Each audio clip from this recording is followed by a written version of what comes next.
இப்போ தாவீது சொல்றாரு, கர்த்தர் என் மேய்ப்பரா இருக்கிறார். இப்ப கர்த்தர் எங்க இருக்கிறார்? இப்போ முன்னால, தாவீதுக்கு முன்னால கர்த்தர் இருக்கிறாரா? இப்ப தாவீது எங்க இருக்கிறாரு? அவனுக்கு பின்னால இருக்கிறார்.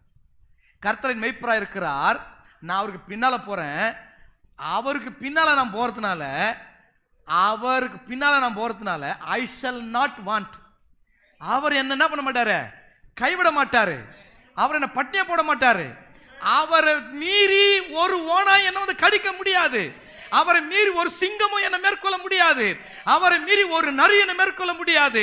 அதனால எண்ணத்தை சாப்பிடணும், எண்ணத்தை குடிக்கணும், ஐயோ எதிராளி வருவானா, பகையாளி வருவானா, துரோகம் வருவானா என்று அவைகளை குறித்து நான் கவலைப்பட போவதில்லை.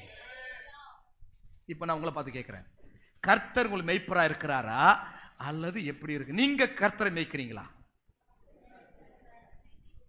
சில ஜபங்களை நாம தான் கர்த்தரை மேய்க்கிறோம். பல